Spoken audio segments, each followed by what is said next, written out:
guys, what's going on? It's Ash here coming at you today in Raid Shadow Legends. Today we're going to talk about a champion who, at first glance to many people out there, may not seem like one of the best epics in the game, but in reality she is. It's one of these situations where, again, her kit, when you take a look at it, doesn't jump out at you and scream, I am OP, I'm a sick champion worth investing in. However, I'm going to try to make that case to you guys in today's video. I will admit that I have been guilty of this. I knew that Doompriest was a solid champion for a long time. However, I was just like, yeah, I don't know, increase attack. That's about it. But her passive is just so insane, and we'll talk about why in today's video, including her build, her masteries, and where she's good in the game.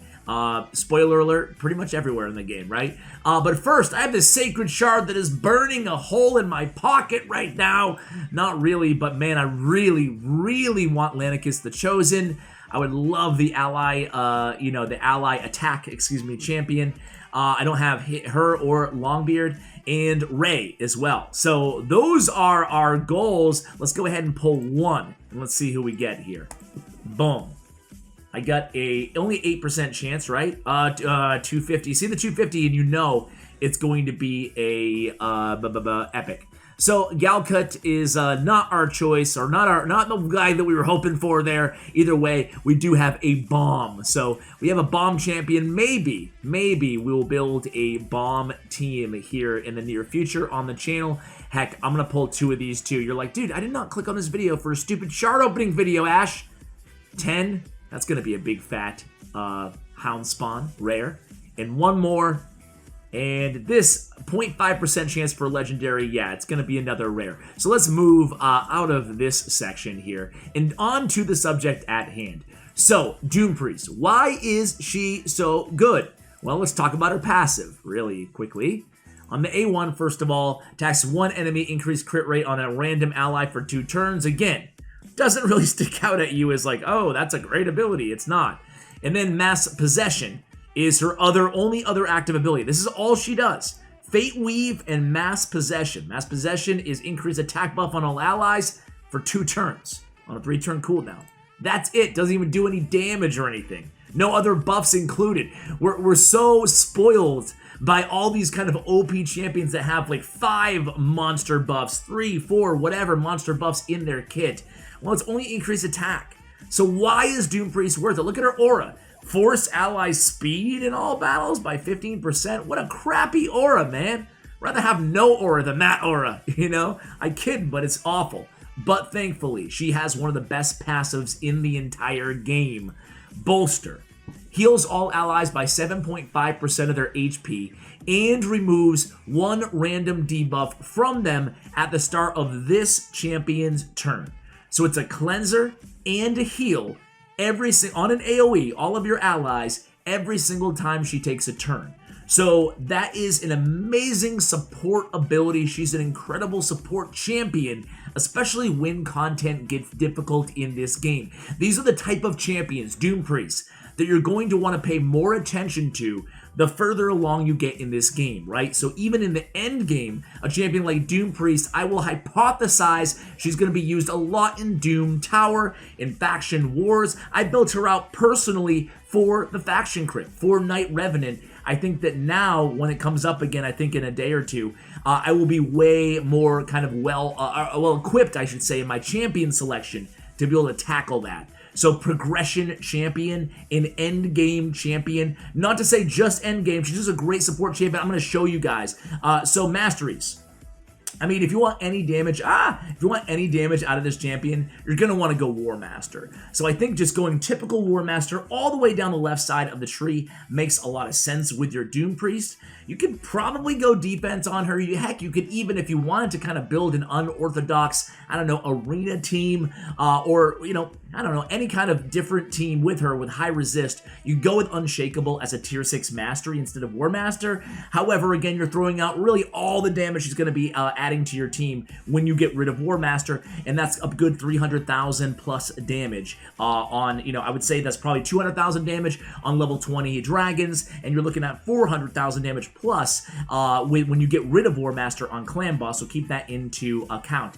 She works really well with high resist. That's why I mentioned Unshakable as an alternative option for this champion, because you want her to be resisting debuffs, especially debuffs that can stun her or CC her in any way, make her go slower, decrease speed, because you want her going as quickly as possible, right? You want her to be one of the fastest champions on your team, aka more heals, aka more cleansing debuffs off of your other champions. So having a high resist is going to prevent her from being stymied in those efforts. Lasting Gifts, of course, for the increased attack, chance at extending that duration. I do have Spirit Haste on this champion, and Lore of Steel along with Evil Eye on this champion as well. So those are kind of the traditional way to build a Doompriest Masteries wise, but of course, as we always mention here on the channel, go with what works for you, what works for your team, what works in the area that you're using her, okay? So, in terms of artifacts, speed is generally going to be the answer. Again, when we talk about Doompriest. When we talk about any stat priority on Doompriest, we have to mention speed.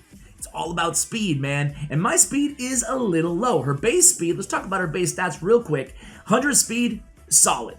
Defense, 1035, solid. Attack, don't really care about it anyway. HP, a little bit above average at 19.3k. So not too bad. Her defense, you know, we could ask if we're gonna be a little bit greedy. We could ask for a little bit higher of base defense, but still 1035 is enough to build off of. Okay, so it's all about the speed. I don't really care about crit rate. I don't care about accuracy on this champion. Accuracy is unnecessary on your Doompriest. So really, it's an easy champion to build, right? She's easy to build, and even when we look at the books on this champion, it's so, I mean, so easy. You can actually get by with no books on your Doompriest. She's definitely a no book option. You're just booking for damage on the A1, and you're looking for a decreased cooldown on mass possession. Who cares, right? Honestly, I mean, of course, we do care. It's a nice buff. But still, especially if you have War Master, you can make the case, especially if you have another increased attack champion on your team already, that you don't want to book this ability, okay? So it's one of those weird champions where don't even have to worry really about books, okay?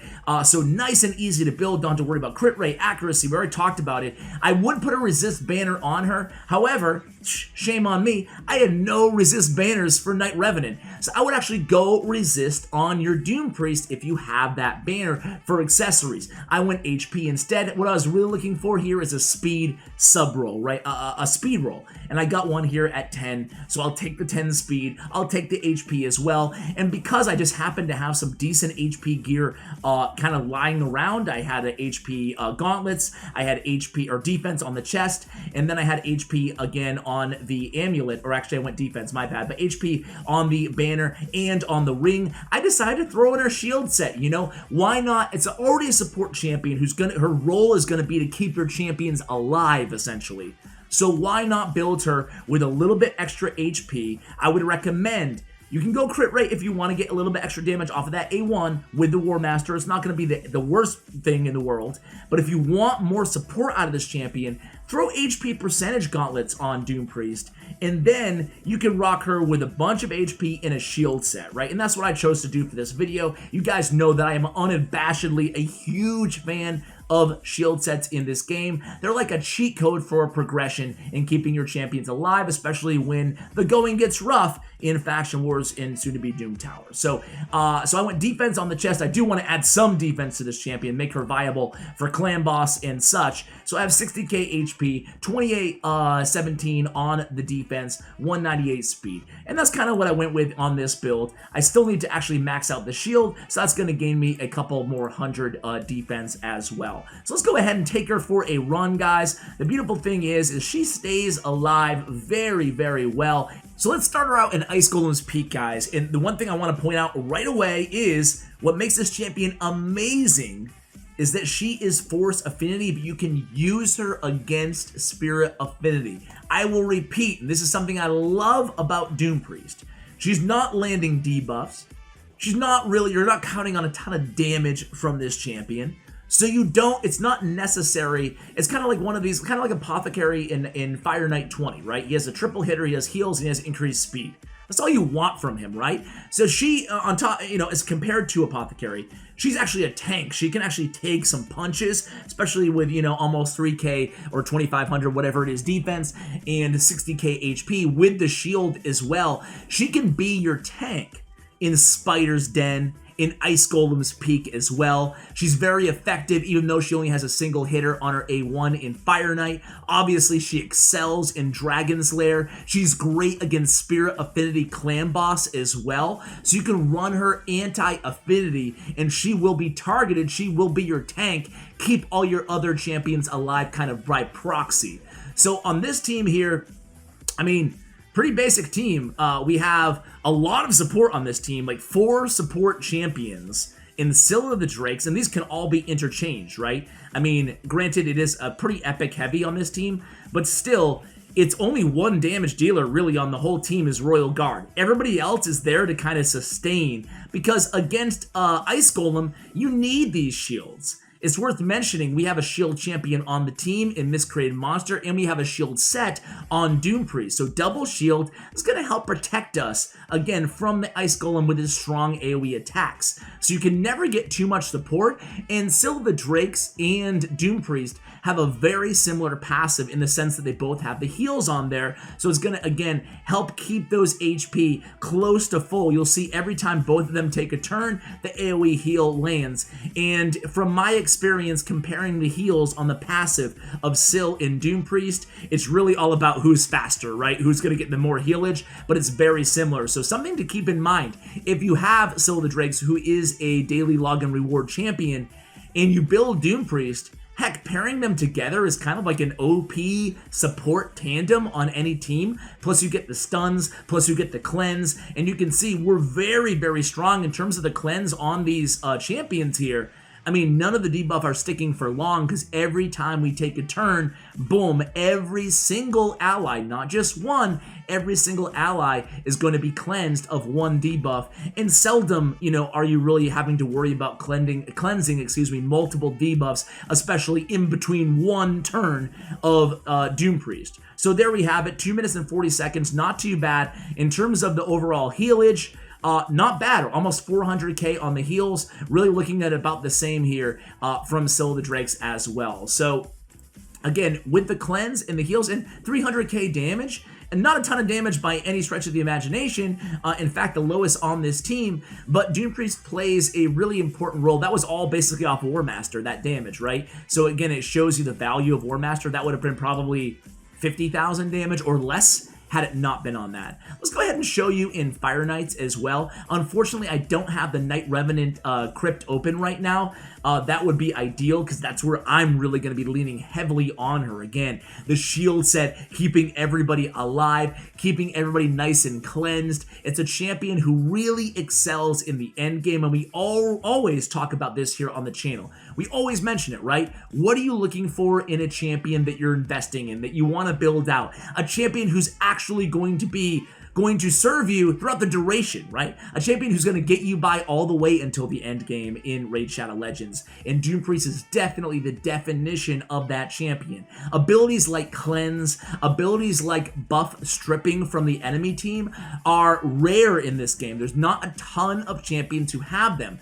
So looking out for really strong champions like Doompriest who do have those abilities is going to pay you guys really, really strong dividends in the long run and of course in the here and the now. So here we go in the second wave. I do have a legendary on this team as well in Lysandra. For turn meter, basically when we get to the Fire Knight to make this battle a little bit quicker for you guys. And again, those heals on this squad, we don't have Apothecary on this squad. So really it's going to be Doompriest doing all of the healage on this squad, and she's doing a great job of it. Just see how often she's taking turns, and heck, we don't have her built out that fast either, right?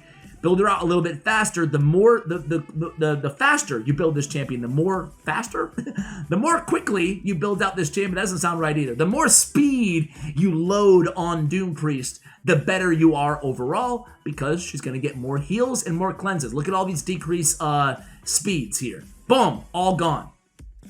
You like that? And that's the value right there in a nutshell of Doompriest. Those decreased speeds were 2 and 3 turn debuffs on our champions. But it doesn't matter, man. All 3 of those turns are cleansed off of every single one of our 5 champions, and that's the power of Doompriest. Again, every single time she takes a turn, cannot be stated enough. Every single time she takes a turn, she's healing and she's cleansing. Cleansing being the key word there. As I mentioned, cleanse is a difficult buff buff to find, ability to find, and she has it every turn. It's like essentially on a 1-turn cooldown, she has a cleanse, and that's really, really valuable. So here we go, about a 2-minute and 30-second run on Fire Knight 20. You know what, guys, instead, let's try her out in Spider, because Spider is an area where, again, she will be helping you cleanse those poisons off, keep her team alive, and here we have, a debuffer in Stagnite. We have Miscreated for the shield to help keep everybody alive. We have a Royal Guard and a Cold Heart, 2 champions who do damage based on enemy max HP. You could use Armiger, you could use Husk as well. Granted, Husk not paying immediate dividends, being Force against Spirit Affinity in level 20. But again, look at that 1 poison. Get ready to kiss it goodbye. Right? Boom, poison down. And the same thing applies to all of our champions. And again, she can tank Spider as well. So a lot of versatility in this champion. She can be used anywhere, as I mentioned. Clan Boss I won't show you in today's video, but of course Clan Boss as well. So poisons are starting to stack up on our Cold Heart between the shield, and again, every turn we have 4 poisons, 5 poisons, 6 poisons, oh boy. And then we go make it 5. And then as soon as, again, the more turns she ends up taking, the less damage those poisons will end up doing in the long run, because we'll be cleansing them off. And again, it's off of every champion. So boom, another turn, 1 poison off Cold Heart, 1 poison off of Doompriest. So Doompriest, I hope I've done a good job of really illustrating her value, even despite affinity matchups, even in every dungeon basically in the game, everywhere in the game for the most part. You can even make kind of interesting, again, outside the box, unorthodox tag team arena teams with high resists using a Doompriest, and you can see she just gets the job done. Really solid on the heals, more importantly on the cleansing. That is Doompriest, guys. Do you agree with me? Are you a big fan of Doompriest? Do you have her built out? Do you have any suggestions on your Doompriest, or is another champion that you like more than Doompriest in the support role for a cleanser? Let me know in the comments below. Thank you so much for watching, and as always, take care, guys.